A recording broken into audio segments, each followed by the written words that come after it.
this kid grew up on the dairy farm. That's right. Right there in Medina, one of the wonderful, wonderful dairy farms right here. And then he went off to see the world. And he's going to tell us about his adventures seeing the world.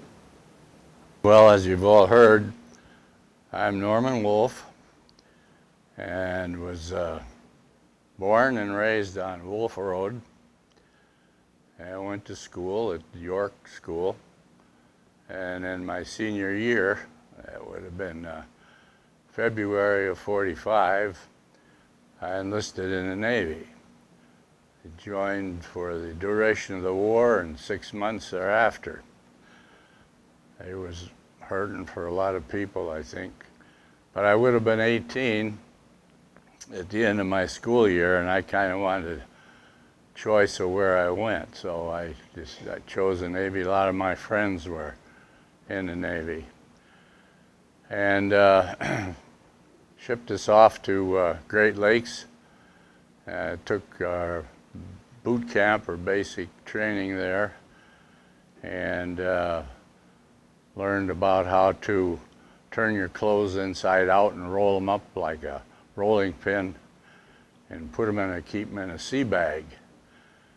And I thought, well, in the Navy you wouldn't have to march, but we found out different. They marched our legs off.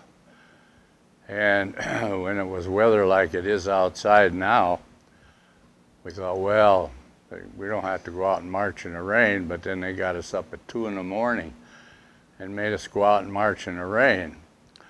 But they had a chosen platoon leader there. The guys that, COs that ran the company, they weren't going to get up. They were going to stay in bed. And the volunteer then, he was trying to lead us out into the rain, had K-Pox on and on the drill field, and he's calling cadence, and we were marching away, and pretty soon he's the only one that's marching. He turned around, we're all up in the grandstands watching him. And he wasn't too happy about that idea. So the next morning, the COs were there. They made us duck walk up and down the barracks.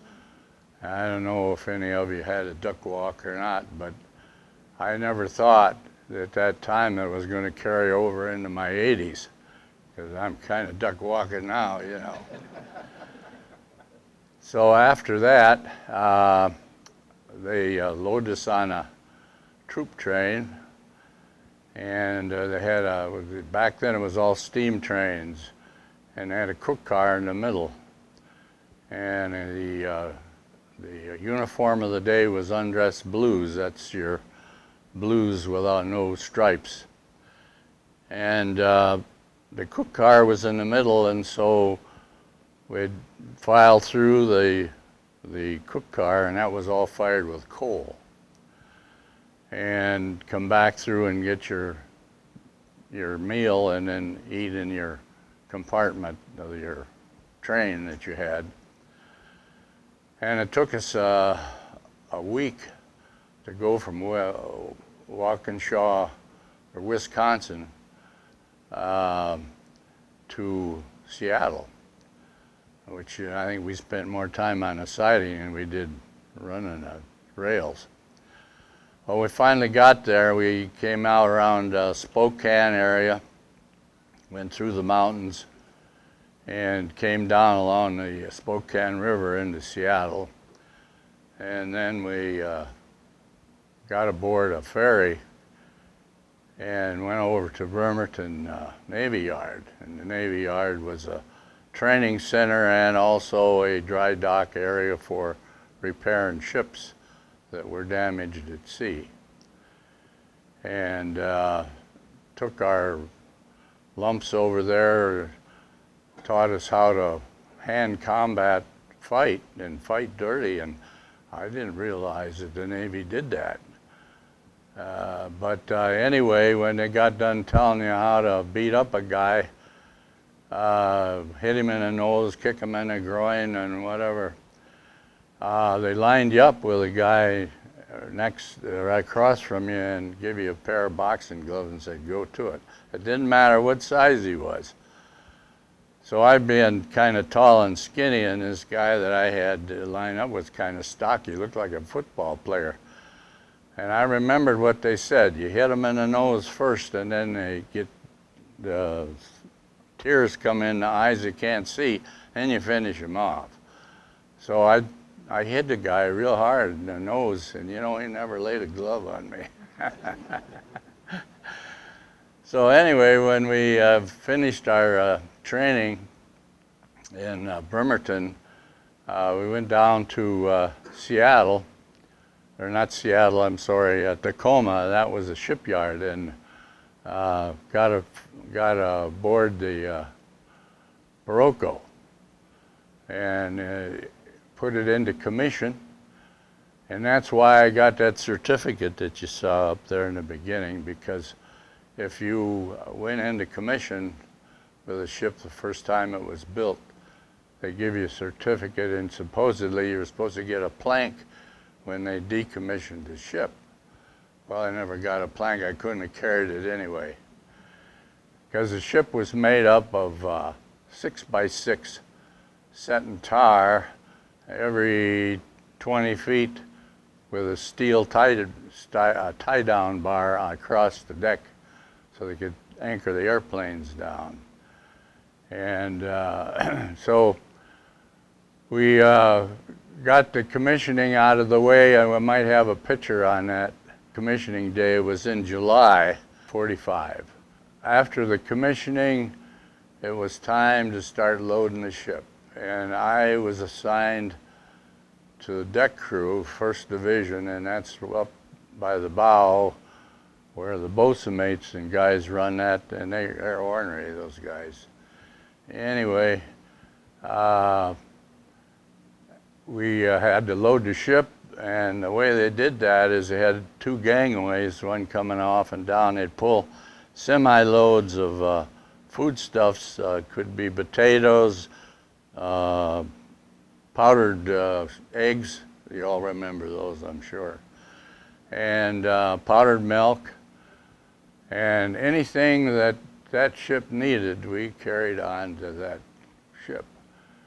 We had, our job was to bring it from the semis up to the hangar deck, and the hangar deck people then took over, which was the 2nd Division. And there was a 3rd Division, and they're the ones that took care of the back of the ship, but the 1st Division took care of everything from the superstructure forward. And they divided the watch into 2 parts. One was port and one was starboard. Starboard, of course, being the right-hand side, and port the left-hand side. And that's how you did your watches. And they always kept half of the crew on that ship at all times. So if the starboard went on Liberty, port stayed aboard the ship.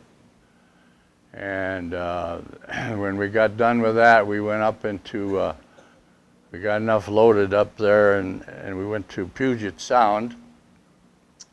And there, they demagnetized the ship. And how they did that, they had 2 big floating power plants that pulled up on each end of the ship and ran cables across the flight deck over to the other power plant. And then every 50 feet, we dropped a line into the water and put it over the ship. And we did that for about 4 or 5 days. And during that time, they had a lot of fires on the ship, so we was constantly putting out fires. And when we got done with that, we came back out to sea and went down to San Francisco and sailed under the Golden Gate and to Alameda Air Base and picked up airplane parts.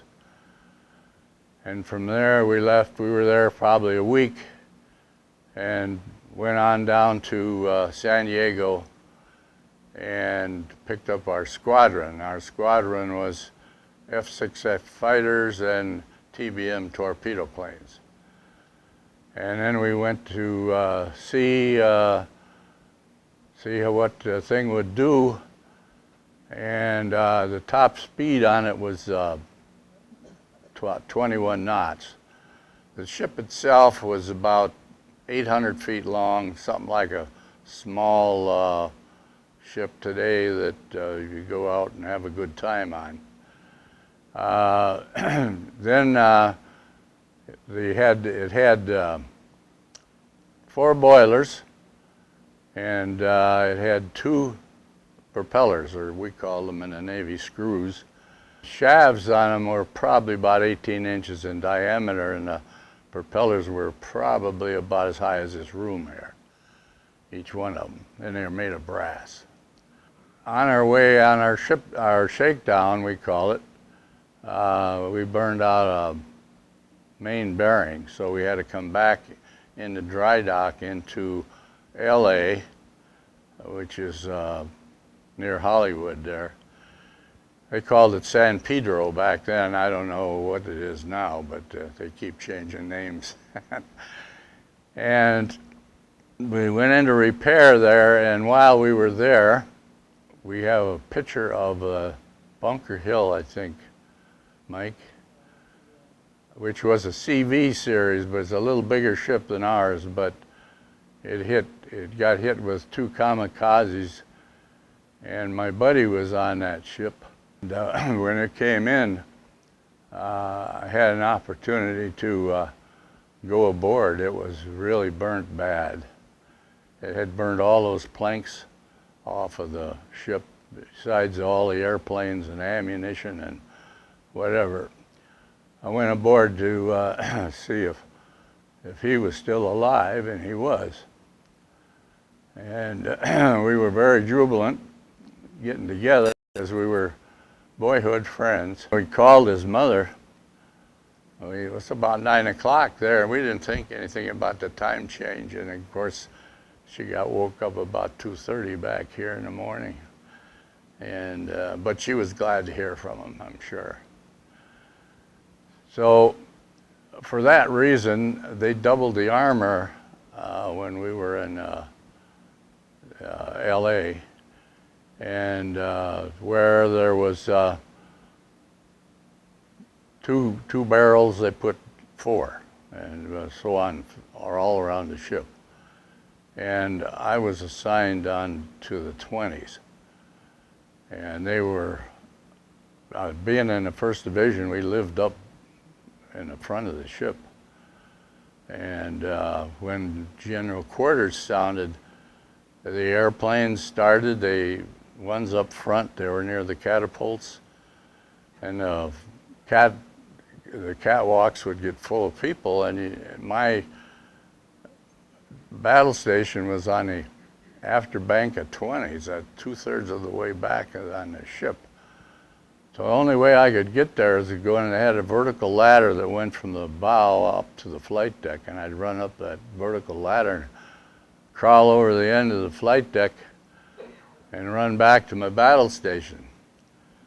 And when we got back there, there was 5 20 millimeters, and there were 2 loaders, and 1 guy fired the gun on the gun. And these things would shoot about 120 rounds a minute, and they had the double barrels. And you were strapped in them, and strapped across the back, and they had a gun sight in there, what they call a Mark V.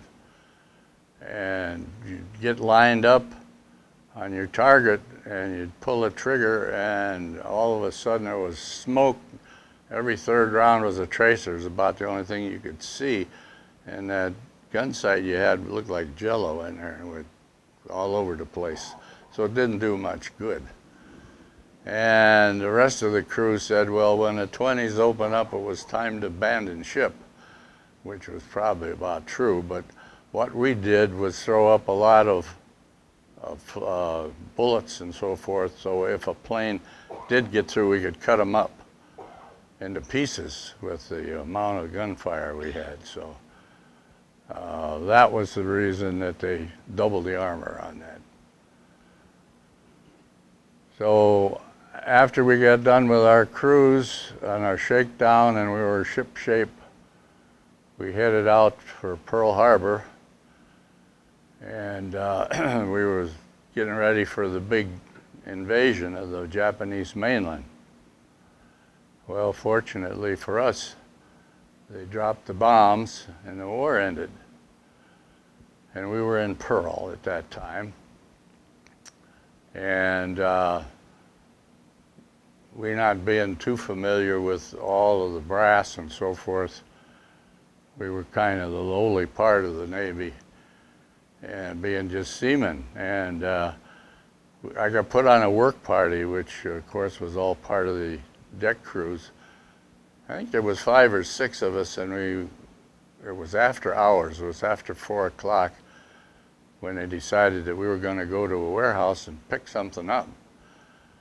And we were kind of sitting around on bags and on the deck and kind of lounging around waiting for somebody to get a key to open up the warehouse.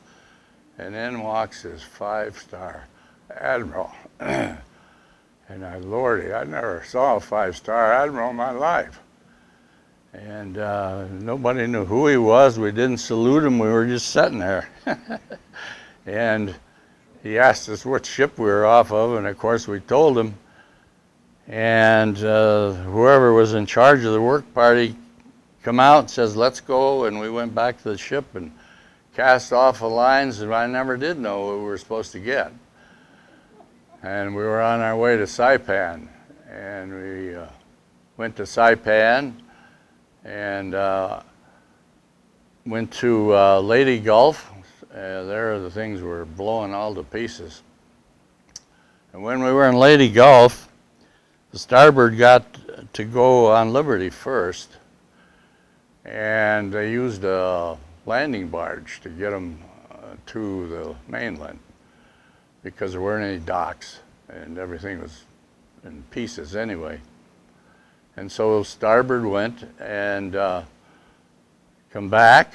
Nothing didn't happen too much. And so then port watch went. That was the watch that I was on. So I being 17, and we weren't allowed in any bars or anything anyway. So we just went out sightseeing, and a lot of the guys got hold of this native hooch, which was poison. And when they got back to the landing barge to go back to the ship, they were just wild. And one guy had to pull out of the water because he said he was going to drown himself. And so we got him on the landing barge, and then they started fighting. So then they broke out the fire hoses and they hosed them all down. And we got back to the ship, and they dropped a net over the side of the hangar deck, and we loaded these guys that would passed out into a net, and they pulled them up and put them on the hangar deck and laid them out like sacks of potatoes. And then the sick bay guys came and carried them back to sick bay and pumped their stomachs. And we had one particular Indian, a guy by the name of Harold. He was from Oklahoma. He'd been in 6 years. And the captain come down through to check to see what was going on. And this guy got up and took a swing at him, and he knocked his hat off. Well, the poor guy got put on court-martial, and then he got put in a brig, and he was on bread and water every third day. He'd get a meal, but that's how you got treated in there. So I really felt sorry for the guy, but Indians, for some reason or other, and we had some other ones, if they got a hold of a little whiskey, they just went crazy. And they usually have to throw them in a shower and hose them off, cool them off, and practically pass out, and then you could put them in their bunks so they'd come to. But anyway, the next day, the ones that hadn't gotten bombed out, we had to refuel. And that meant we had to sail by a tanker. And we'd sail in a big circle, and we'd run lines over and pull hoses across so they wouldn't hit the water, and refueled the ship. And he sailed in a big circle. That's how, and you had to get aviation gas, fuel for the ship itself. And the ship used a kind of a heavy oil in there for their boilers. They had 4, and they had 2 that would heat the water up to 300 degrees, and then they had two others that would take it from 300 degrees to 600, and that's what they called dry steam. And you couldn't see that stuff. It was really hot, and it would burn a hole through a 6-inch plank. And you didn't want to get or see or be near anything like that, but that's what helped run the ship. That's what it run on. Sailed into Hong Kong, and George Marshall administered the Marshall Plan to China. And Hong Kong at that time was owned by the British. But Hong Kong was just bombed to pieces. It was just little alleyways you could walk through, and piles of rubble and buildings and stuff, and people running around in sackcloth. And their markets were open.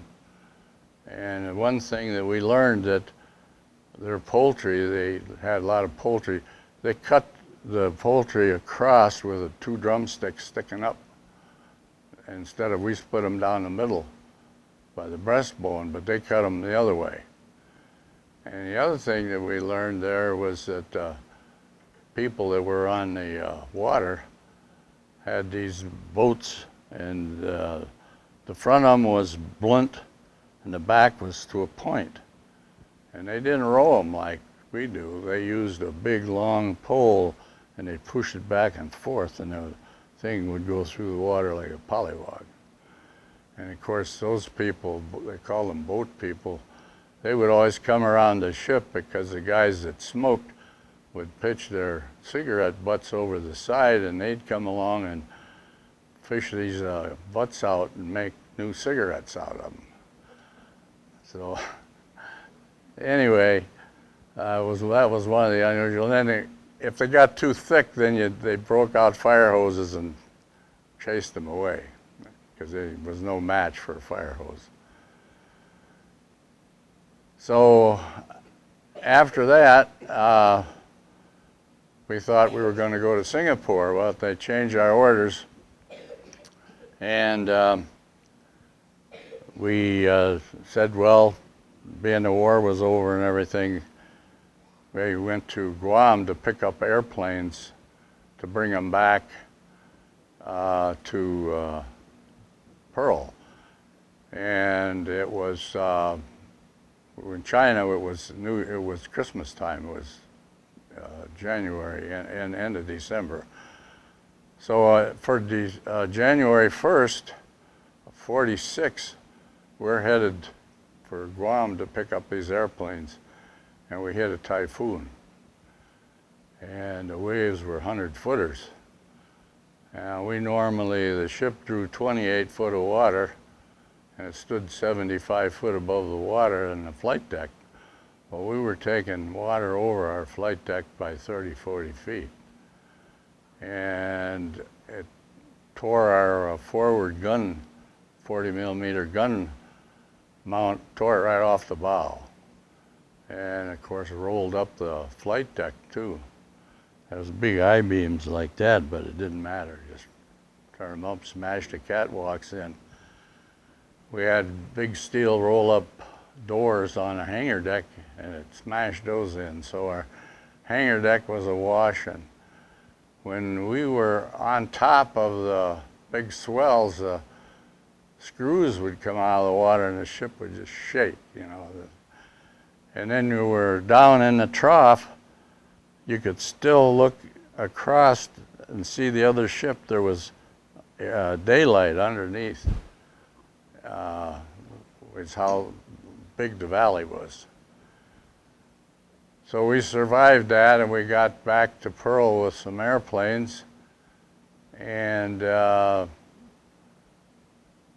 dropped them off. And by the time we got back to San Diego, our squadron, of course, got off.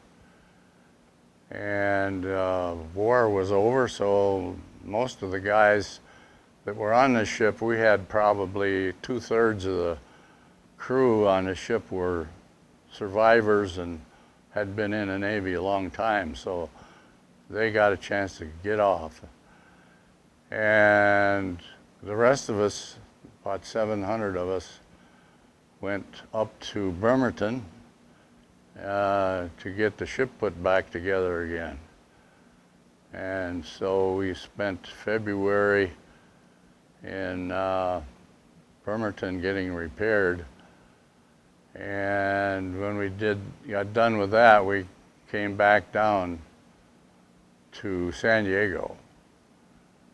And we caught airplanes. And one of the planes that they had us catch was what they call Orion Fireball.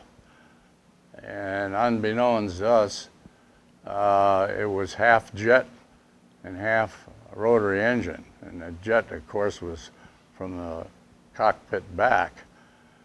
And so that presented a problem on catching the airplane, because all prior airplanes had arresting hooks in the back of the tail. So somebody come up with the idea of putting a resting hook in the middle of the airplane, and it was probably about 6-8 foot long.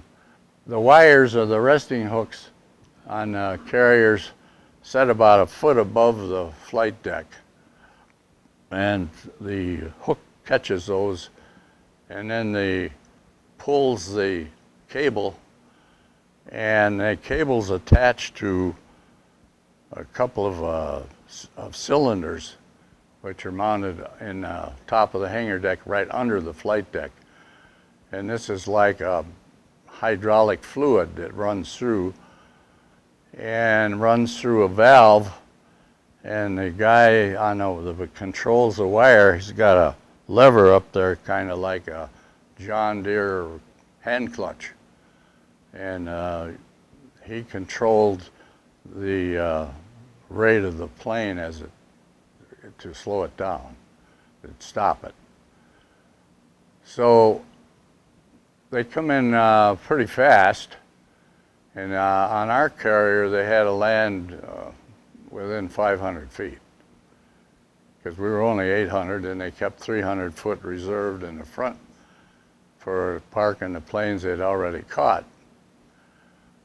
And it would catch that poor guy in that Orion Fireball, and it would snap him right down on the deck. And when that happened, those landing gear struts would just go this way, you know. And we had 10 of them, and Navy was trying to figure out how they were going to catch jet airplanes on a straight line carrier. And we had 10 of these, and I think we wrecked every one of them. As we stopped, we had a reunion once in Pensacola. We went to the museum there, Air Museum, and we asked them about Orion Fireball, and they never heard of it.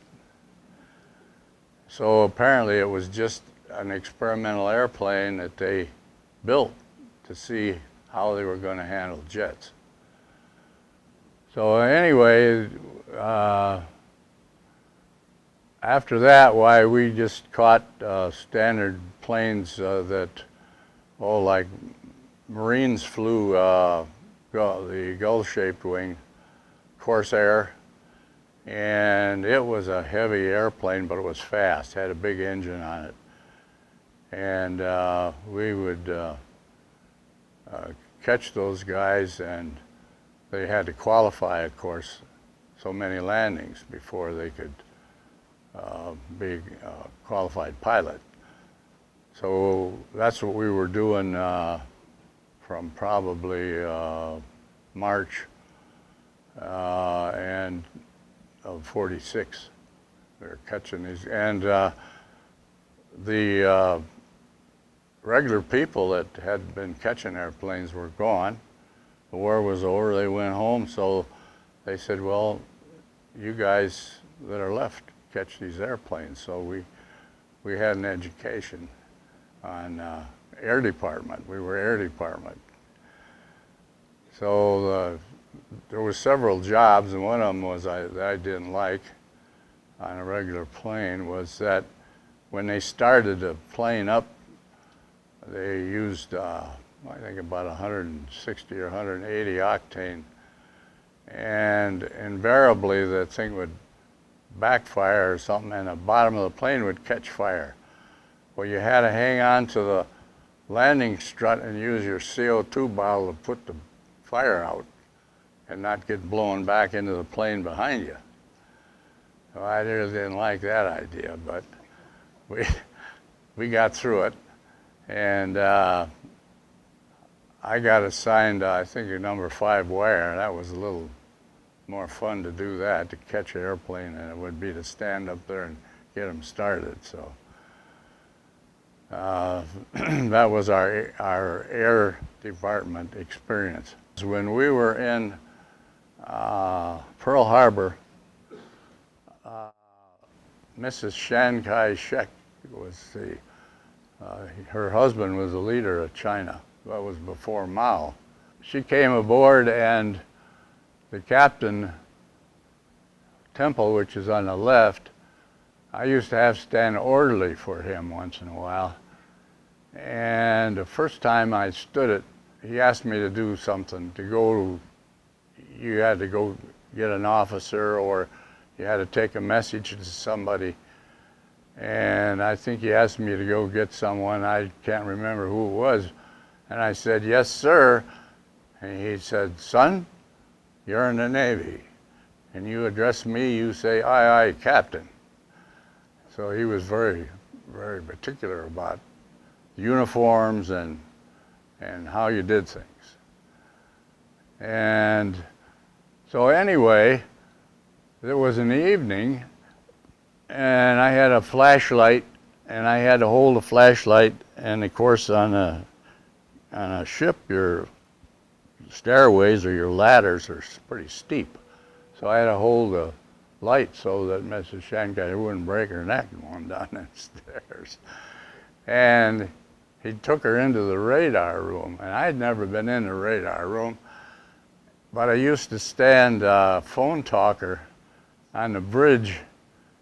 You had a board up there, and they would give you the bearing and the range. The bearing was the angle from the bow, and the range was the distance.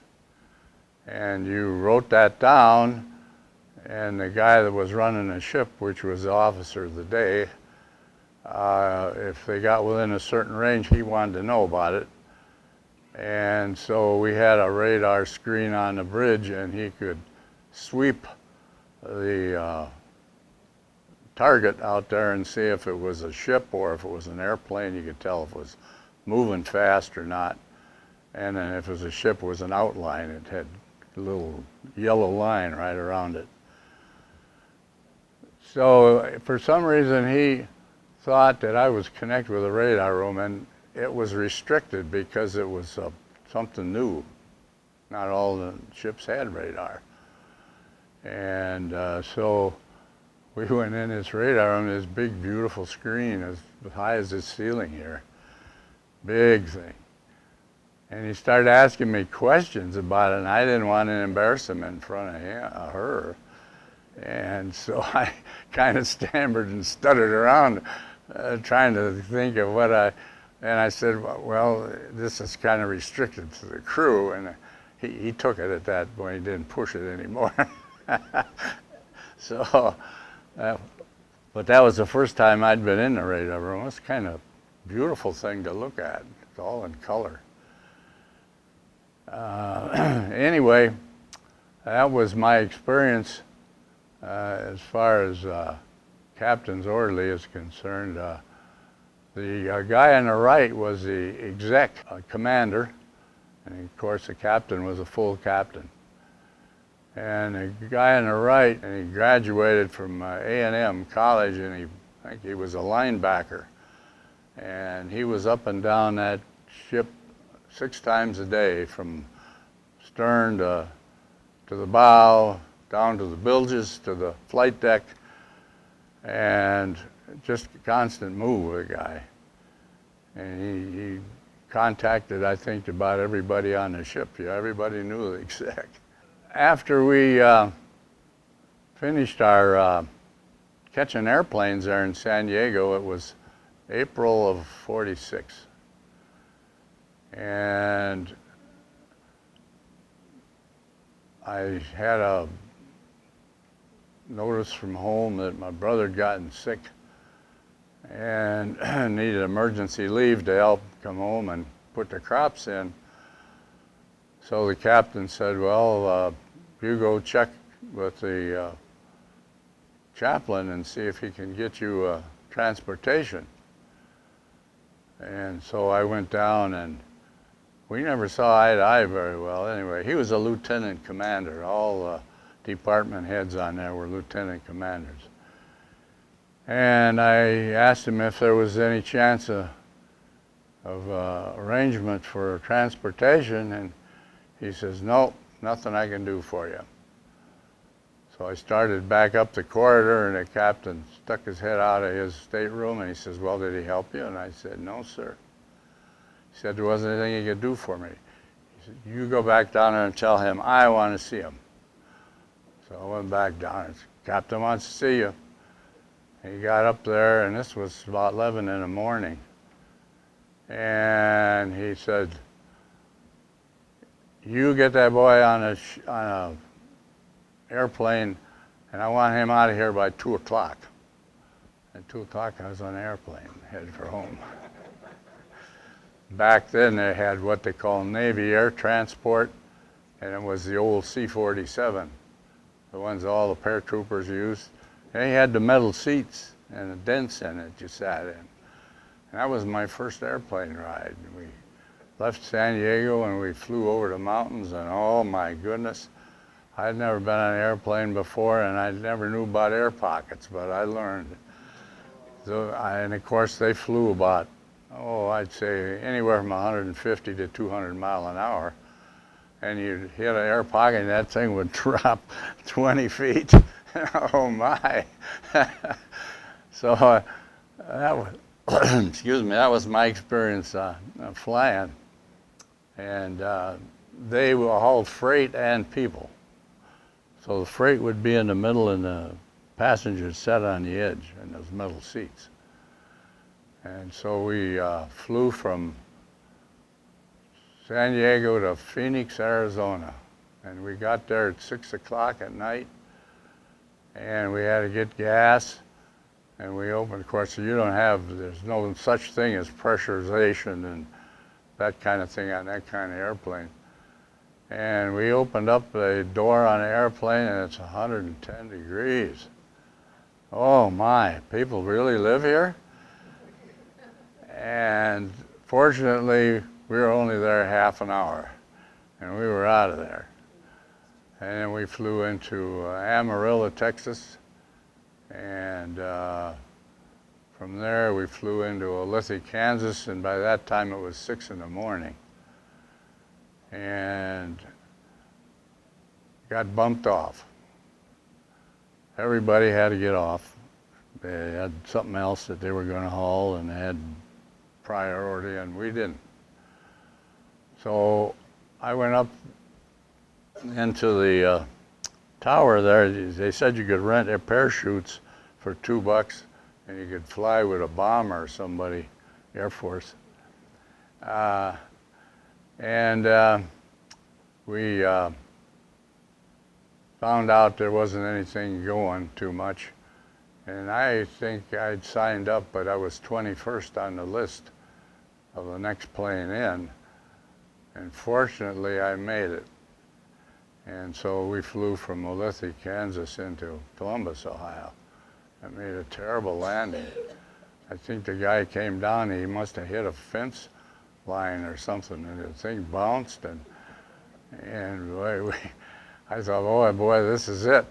And but he did get it landed finally. So I got on a Greyhound bus. I think it was $1.75 from Columbus to Medina, and got home, and the captain said, well, call me before you come back. My leave was up the end of May. And so I called him, I think it was a week before June, something like that. And he said, don't bother to come back. We're all getting off, including myself. He said, I'll send your gear to Great Lakes and get you discharged. So June 1st of '46, I was out of the Navy. So I actually spent a year and a month in active duty. And fortunately for me, the Korean War was going. And I had enough sea time in, so I didn't have to go. But a lot of people had to go back and go to war again. So that pretty much ends my spiel. What happened to the ship? Oh, okay. The ship had two cruises after that. One was the Korean War, and the other one was the H-bomb test. And the H-bomb test, that was when President Eisenhower was president. But they wanted to know how these ships would hold up against this H-bomb radiation. And it got radiated. It was really hot. And they didn't even want to bring it into port. And so I think there was a salvage company from Chicago bought it, and they towed it back to China and cut it up for scrap. They didn't want to do it here.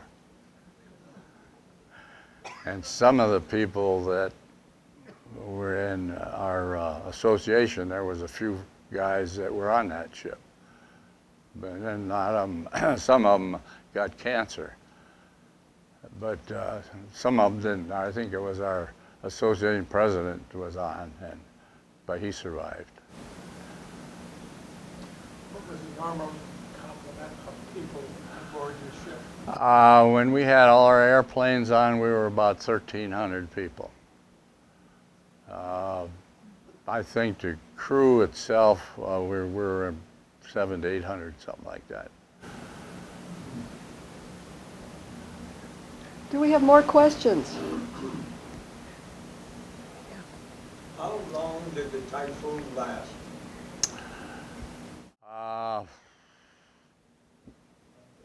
It lasted about a week. So till we got into Guam, and then picked up our planes. And then when we came back out, it wasn't quite as bad. It was still, you still had heavy seas, but you didn't have the wind. When that thing was going, it would probably travel 60, 70 mile an hour the waves. So if you went overboard, you'd be long gone.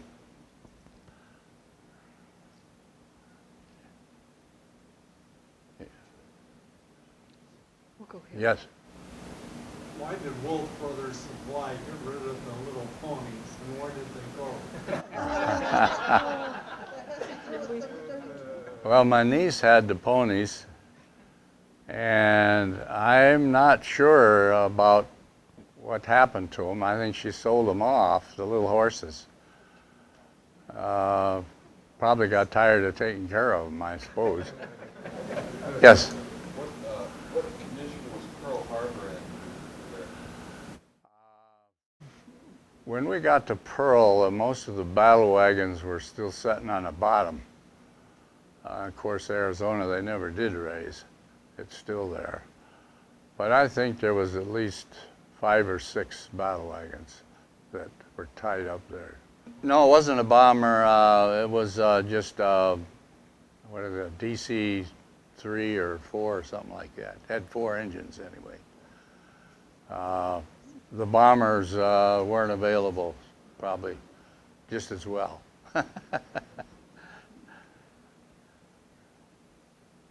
Any other questions? Yes. Where did they get the name for the vessel? Oh, all right. Most aircraft carriers were named after famous battles. And Barocco was part of New Guinea. And there was a battle there, Barocco Bay, which the Marines fought in and won. And they, of course, named it after that battle. Yes? How are you tied into Wolff Brothers? Is it your company or? Yeah, my brother and I started that. So, and all the kids and the nephews and everybody picked it up from there.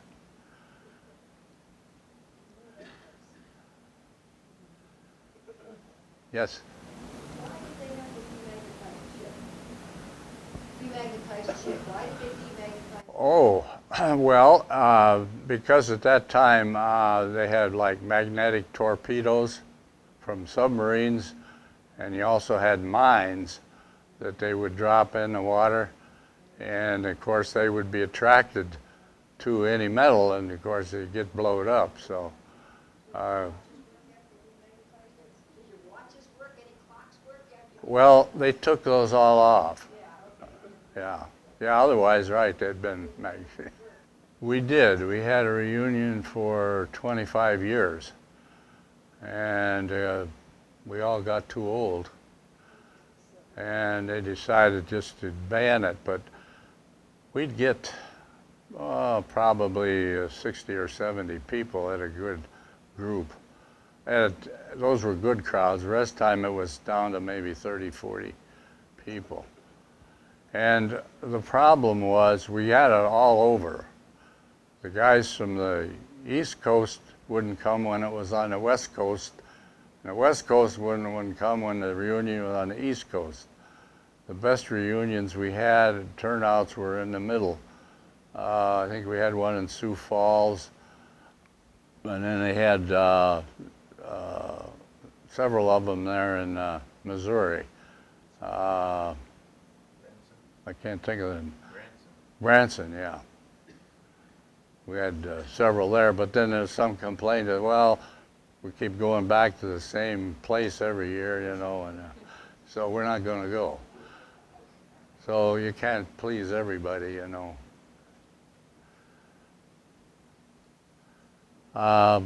We did have, when it wasn't storming, we had what they call a destroyer escort we had with us, each ship. And they were alongside and back in case some of the pilots had to land in the water, they would pick them up and rescue them. So that's what their job was, but when the sea got heavy, they weren't able to stay with us. We were barely lucky to stay out there ourselves. So, no, but I almost did. Curiosity.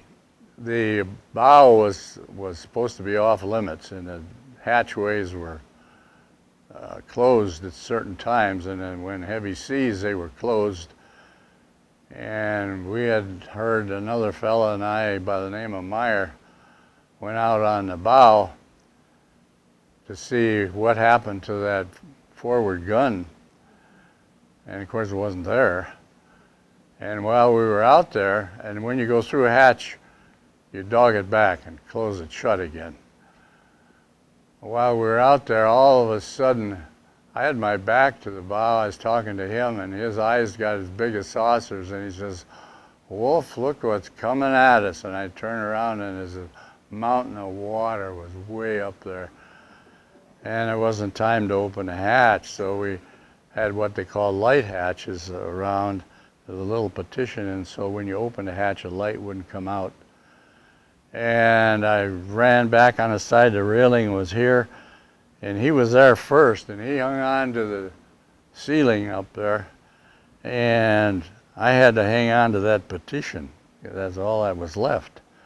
and the water went down, the water came up, and then it came on up to here, and then it started going out. Well, then that's when you really had to hang on. But the seas were moving really fast. That was as close, and I never told anybody. But anyway, the hatch was in the officers' part of the ship, and so when the water got down to my knees, we broke the hatch and went down, and there was a stream of water through officers' country going down the ladders to the compartment. But fortunately, if we'd have got caught, we'd have got court-martialed, that's for sure. Yes? What were the planes you carried? We carried F-6F fighters and TBM torpedo bombers. Now the torpedo bombers were they flew like an old turkey buzzard. And they probably could land at 60 mile or 70 mile an hour, where the other ships landed about 120, 130 mile an hour.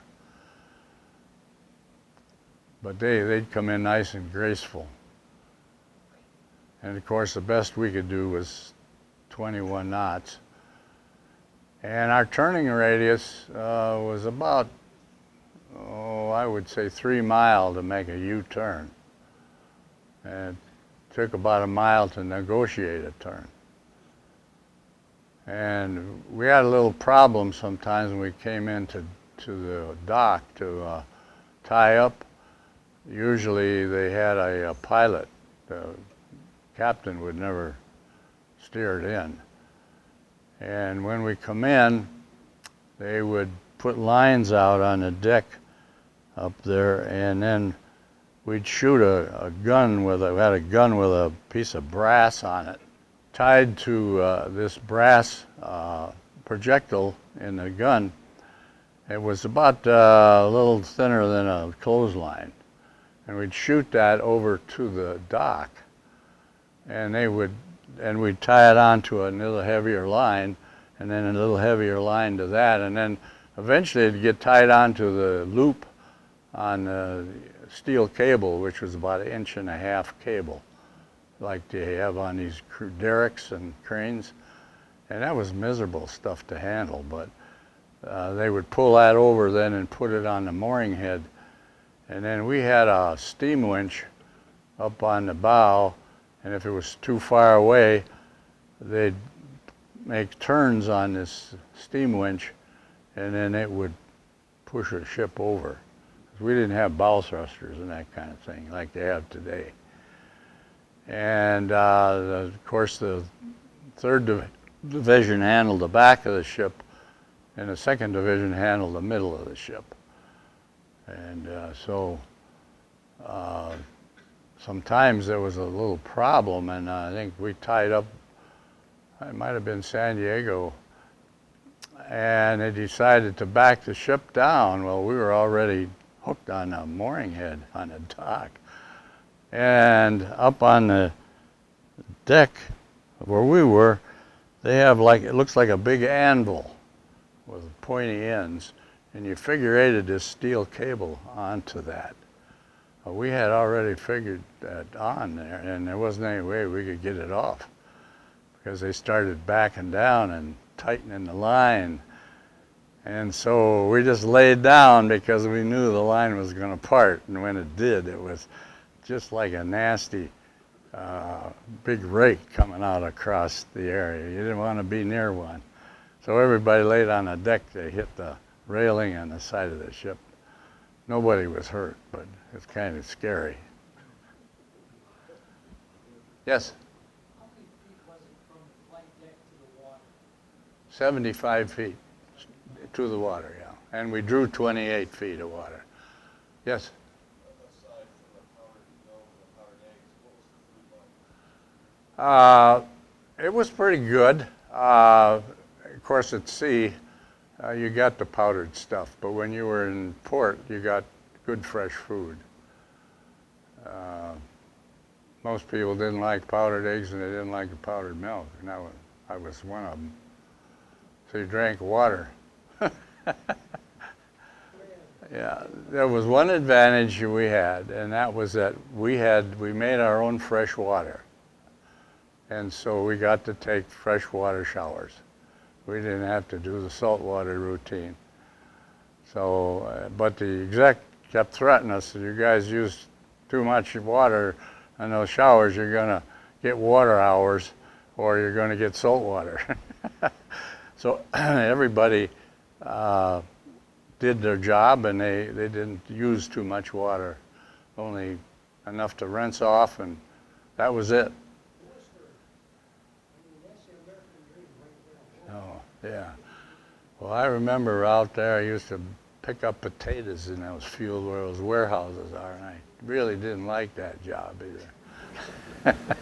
We have one more question. Do we have one more back here?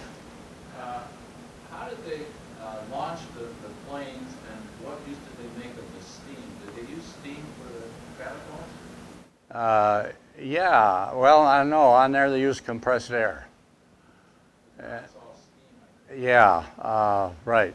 They use steam because the planes are a lot heavier now, too.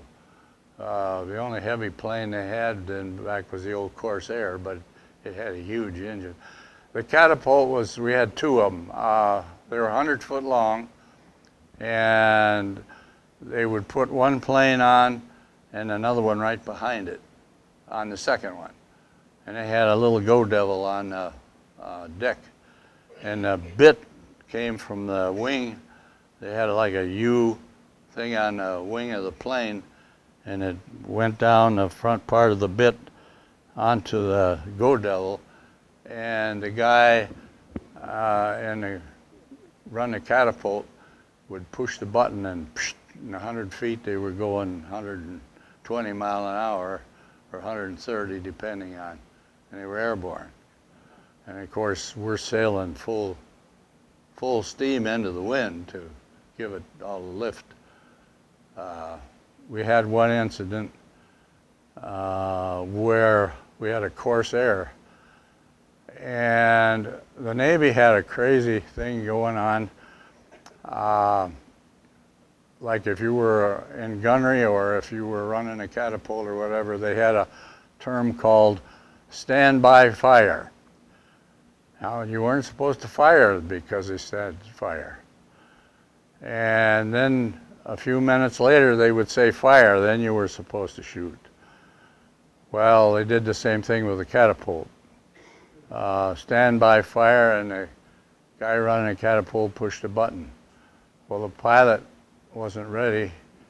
He was sitting there, didn't have his head back against the pad, and his engine was idling. And we shot him off, and he had enough presence to hit the throttle, and that plane started sucking water of the propeller, but then he got it back up, and he didn't go into the drink, but that was close. Well, we had some F6F and some others that they came in a little too fast, and they broke off right behind the cockpit. They just opened up, and the propeller went right down through the flight deck. So right through the 6x6. That kind of plane, after we broke one in half, we had to throw it over the side. So they had a place on the flight deck where you could push them off and they'd drop down in. What we call deep sixing.